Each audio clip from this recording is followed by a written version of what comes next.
Okay, so as I told you that it's a very broad topic, and truly speaking, my presentation is not something very specialized. Rather, I'll try to discuss about what are the discipline of civil and environmental engineering, and how can we use GIS or geospatial information system in civil and environment. So the first is civil and environmental. You might have seen my affiliation is Department of Civil and Environmental. So sometimes people become confused because people know about civil engineering, okay, not civil and environmental engineering. It's in very new naming that even 2-3 decades back, it was only civil engineering, but nowadays it has been named civil and environmental. It's because all civil engineers, whatever the structures built, they actually built in nature. I mean, they somehow interfere into the natural process or natural system. For example, even if the most smallest structure like building a house, that also actually you have to dig the soil. It will reduce the infiltration into the groundwater. It will increase runoff. And of course, the drainage pattern may change. So this is the minimum impact. And of course, the land use further impact on microclimatic condition, thermal urban heat island, and many other impacts.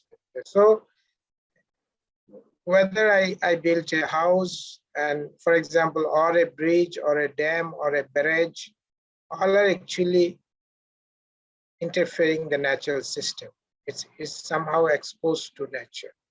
When I build a bridge, when I build a road, actually we obstruct sometimes the flow of water, natural flow of water. And that's why we need to look at some bridges or culvert at some places. And that must be identified very carefully through some observation, and GIS may help. So this is just an example. Similarly, for when I built a bridge or dam or barrage everywhere. So that's why the term environmental engineering is added recently. If you go to the MIT website, Stanford, University of California, Berkeley, everywhere actually Department of Civil Engineering has been renamed as Civil and Environmental Engineering, because every structures built by civil engineers has the potential to destroy or interfere into natural system, and so we must be very aware of the environmental consequences. And that's why civil engineers must be very much proficient or competent about the surrounding natural environment. Now, what are the major subsystem of civil engineering historically used to be? Historically and still now, there are 5 different disciplines of civil engineering. I'm sure there are lots of civil engineering professionals here, even though GIS is widely used among civil engineers, architects, urban planners, geology, geomorphology, environmental scientists, geography people all together. So those who are civil engineers, they know, but for others, this is a very fundamental understanding that there are distinct 5 disciplines in civil engineering. One is structural engineering, the other is geotechnical engineering, the other is transportation engineering, the other is water resources engineering, the other is environmental engineering. In that case, normally in master's and PhD level, we specialized in one particular discipline, and so there should not be any misconception that civil engineer means only build houses. Civil engineers build bridges, roads, and dam, barrages, water supply system, solid waste management, and many other works, and this belong to these 5 disciplines. That's why especially these 2 parties actually very much related to environment and surrounding environment and water issues are dealt by civil engineering. That's why the name has been changed. Now I'm just going through very quickly about some of the activities done under different disciplines. For example, structural engineering. The structural engineers historically they always have to they're the main people to design a structure. It's maybe a building, it may be a structure, truss or steel structure, tower, bridge, or many more type of animals. And broadly, the construction engineering management, this part also belongs to this division of people. But construction engineering belongs to all actually transportation. Here there is another term, building information system of modeling nowadays appears. For example, the last speaker had explained a lot about it. This may be by architecture as well as civil engineering. Both of us actually we used to do with family. This may look like this if we consider the structure or construction of a particular structure. There might be a number of steps. Let's say from the beginning. At the beginning, we do surveying work. The term survey. Civil engineers know there is a course called survey. Historically, it was it was a very fundamental course, and first year we have studied it.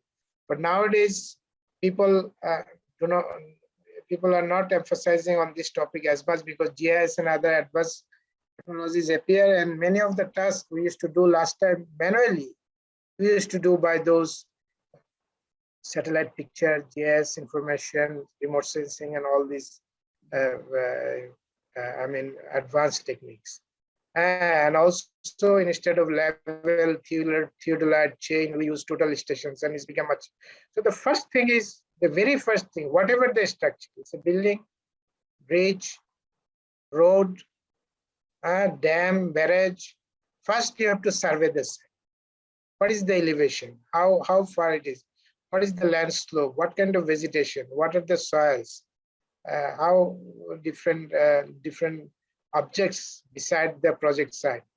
And so here obviously there are nowadays extensive use of GIS can be there. Design phase now the design phase. Let's say once I know the digital elevation map or the undulation, the topography of the particular area, then obviously I have to design my road, or sometimes I have to cut it.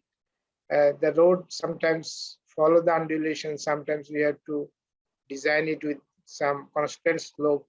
In that case, I have to decide how much area I have to cut, how much area I have to fill, and where should it be done, and others for what should be the length of the bridge, what should be. So here also there are lots of use of GIS and BIM as well. In the design phase, that my design should be based on all those information that I have collected from the field and based on those geospatial data. In the construction phase, again, I have to confirm that my structure is in right position, in right alignment, in right height, and all these things. And that's again required GIS information.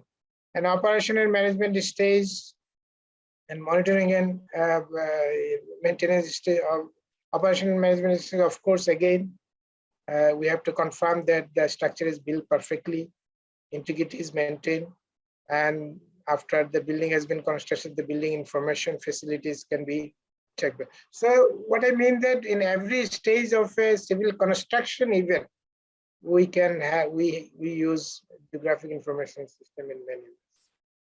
Then there is a branch called Geotechnical Engineering. This branch of civil engineering actually deals with soil. Geotechnically, the term is the soil property, mechanics, and the foundation of a structure. These are the main discussion.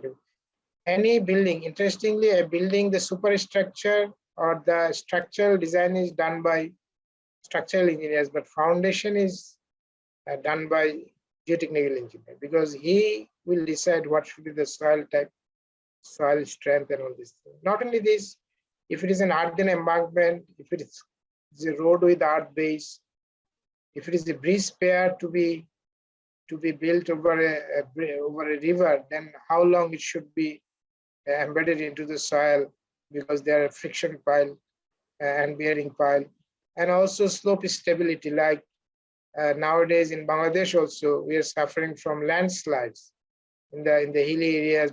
This type of, sometimes we need to stabilize the slope, and this type of work is done by geotechnical engineer. And further advanced research may be the strengthening of soil, artificial strengthening of soil, geotextile use, natural disaster prevention like landslide, soil pollution, erosion protection. So let's say erosion protection. This is obviously extensive use of GIS picture is needed. Where is it is occurring? What kind of soil is there? What kind of land use is there? Unless we know it, we cannot do it. Similarly, if we have the soil picture of the entire country, we can understand that what kind of building is required in a particular. Then it is transportation engineering, another division. This division actually comprises all sort of transport means construction like road, railway, subway, tunnel, flyover, elevated expressway, river, seaport, or even airport runway. So it's again a very big discipline of transportation, civil engineering. Now the first thing is road rail layout. That you cannot do without having the knowledge or idea of the geographic information of that particular area. And after that, the question arises about the design of pavement and track. And again, so in the first stage, we need extensive use of GIS. Traffic analysis is another. It is also part of civil engineering. That why should be the signals? How long the signal will continue? If a particular road become congested, then how the signal can be diverted? That is called artificial intelligence used in traffic management. Nowadays is getting to. These also use GIS applications together. The road network identification, the directions, which way this type of things. Transport planning and management in the long run. What will be the population? What kind of development I am expecting in that part of the country? So what should be the width of the road? So these are all actually very related to GIS applications. For example, here you have to check that how, where, which direction why this road is actually changing direction. Maybe depending on the condition of the slope of the land and other things, we have decided on this particular layout. And of course, there are extensive use of this. In water resource engineering, actually, as I told you, the water and environment has a difference. Water resource engineers actually build structure on rivers and water bodies like bridge, dam, barrage, regulator, etc. They are in charge of building big irrigation project and system as well. Also flood control for embankment for flood control purposes. The river hard point for river erosion protection, dredging, river training, land reclamation from the sea. All these belong to water resource engineering. And further in future, there might be topics like climate change impact study on infrastructure, on water resources structure, sea level rise, actually, and salinity issues, advanced water-related natural hazard protection, flood rivers. These are all, extensive use. For example, let's say irrigation project. We have an irrigation project in Bangladesh. It's called Tista Barrage project. Why it is located here? The direction of the land slope of Bangladesh is from north to south. From this direction to this direction. But we fortunately found a river like this. So whenever you stop the barrage here, and there are some natural drains, we just followed and some constructed, then by gravity, the water reach from here up to this point without any pumping. Because there are some natural drains. We just stop the water here, diverted it, and then water. So this type of decision extensively use GIS, remote sensing, and digital elevation map, and all this type of data. Similarly, all the barrage, dam constructions, we extensively need this. Sea level rise, salinity intrusion in a particular area, these things also. In environmental engineering, actually, in civil engineering, historically, they used to do two major tasks. One is water supply and sanitation. That means in any city, anywhere in the world, if you go and ask who are responsible for your water supply in your house, and who are responsible to dispose your toilet products, these are actually the civil engineers, which the division of environmental engineering. They are also known as public and engineering sometimes. This is a very basic need, and large number of civil engineers are employed in this. Solid waste management is another. This is indispensable that any city, any locality should have a solid waste management, municipality. Drainage congestion. pollution control, water quality, effluent treatment plant, CS treatment plant, water treatment plant. These are broadly the activities of environmental engineering. So again, further, the climate change and disaster management, sea level rise and salinity and water supply issues. And for example, one of my studies, the salinity intrusion in the coastal areas of Bangladesh and how people are suffering from. Is also technologies for adaptation to climate change, green technology, green building, green infrastructure. These are all belongs to. So again, I think most of them, drainage, when we are talking about drainage, when we are talking about sewer system design, the sewer lines, when we're talking about water, all these actually might have lots of use of sewer. So this is a very popular figure. If you see that, if I go to a particular place, the information, this sorry, I collected it from the internet, that all these layers somehow related to civil engineering. For example, let's say floodplains or land zoning or wetlands or soil cover, soil type. All these information are actually needed for civil engineering purposes. Survey controls from the data. All these things are actually somehow civil engineers are familiar with this and they use it for their purposes. So the first question is the structure always especially the location of the structure, how the topographical feature will affect the design and structure. Design of the structure is the next question. Solution to many water and environment related issues are directly to GIS information like flooding, erosion deposition, and presentation of civil engineering data like building information system. For future references, the information of a particular region. These are some of the figures. These are collected from different sources. For example, let's say this is how the traffic management in a city is done, and of course, that took help from GIS. Drainage system of a particular area is maintained. There you took the help of GIS.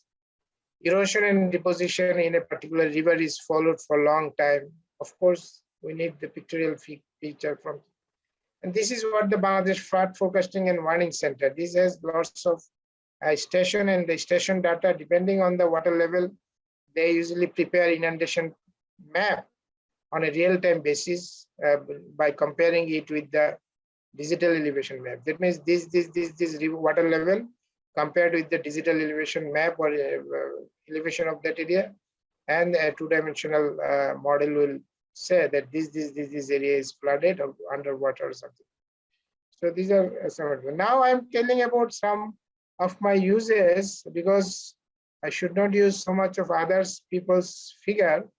Let me use, during my PhD study, I used around 20 years back that I was assigned to model the water availability scenario and its impact on Tokyo metropolitan area and Tonegawa River. So I first collected all the branches of streams. Then I identified the sub-catchment boundary.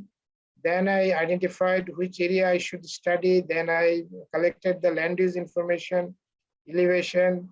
Then I collected the soil types, different types of population data, land use like paddy, because agriculture was an important use there as well, cultivated area. All this information I collected. Then I followed the major streams and the location of the dams, and also what are the meteorological stations located, precipitation and climate, and for river flow data. And finally, I used a semi-distributed approach. You know, in modeling, there are distributed approach, semi-distributed, and lump approach. I adopted a semi-distributed approach that I divided the catchment into several subsections depending on the convenient, like dams and upstream one catchment, and some land use type depending on, I divided it. And I have divided it to 15 sub-catchment and then all these things. And then I tried to look at the climate change scenarios. Like you can see some ... These are actually the downscale data from general circulation model. General circulation model data used to be very crude, 1 degree, 2 degree, but further you downscale it to smaller scale.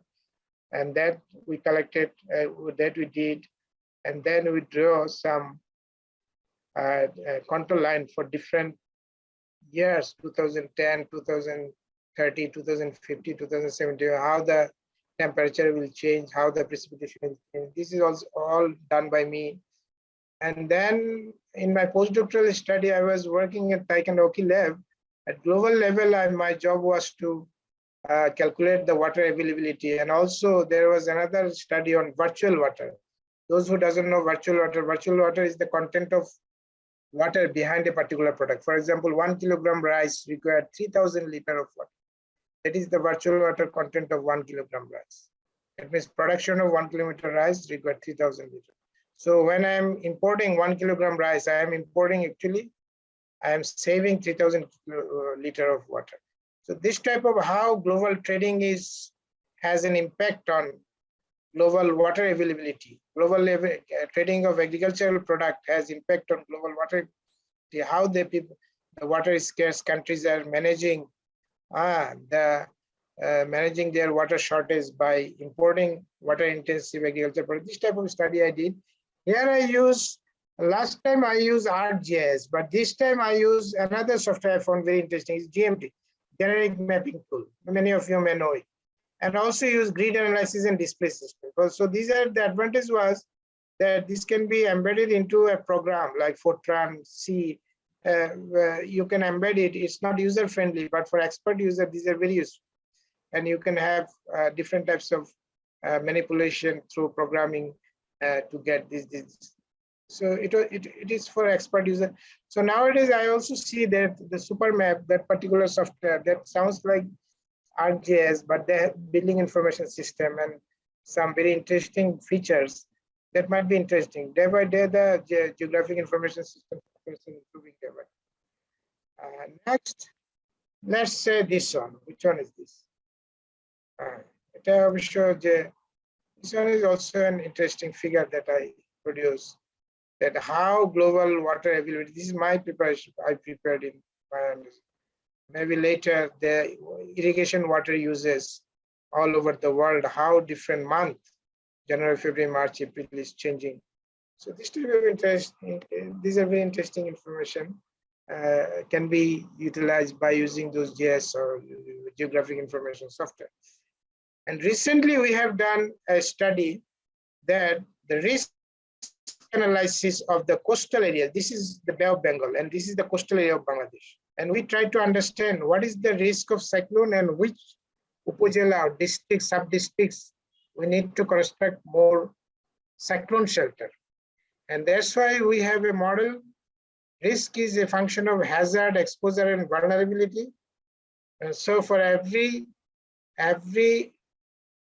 administrative unit, we took, these are there's so many components of hazard, exposure, vulnerability, and capacity, all these things. All this information in shapefile we have prepared and superimposed them with weightage like this, and finally we prepared this type of map, and finally we try to understand which particular area is more vulnerable to cyclone and less cyclone shelter, so that I need more cyclone shelter to be located here depending on the number of population, inundation height, poverty level, and all these things. So this was another reason. And recently I have another study which is more on remote sensing than GIS, but of course GIS and remote sensing, they are actually feed each other. For example, application of remote sensing for water quality assessment is a very new topic. And nowadays, very successfully, some researchers could do it. For example, this is a study, we could identify the salinity level along the coastal rivers intrusion for different seasons by looking at the remote sense figure. I mean, the band and color.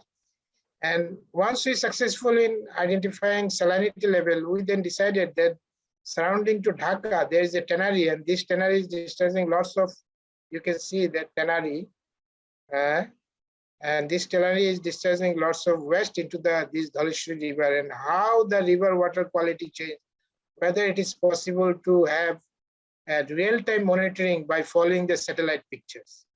And this is what I'm doing, one of my research group is doing nowadays. This will also include lots of extensive use of GIS and remote sensing.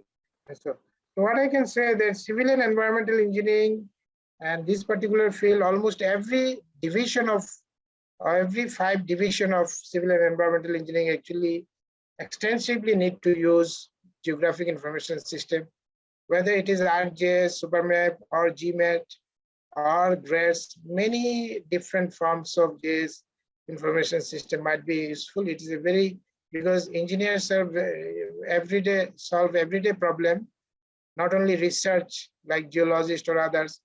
So they most extensively use this software, and varied and diversified use of GIS software may be seen in the upcoming days as well.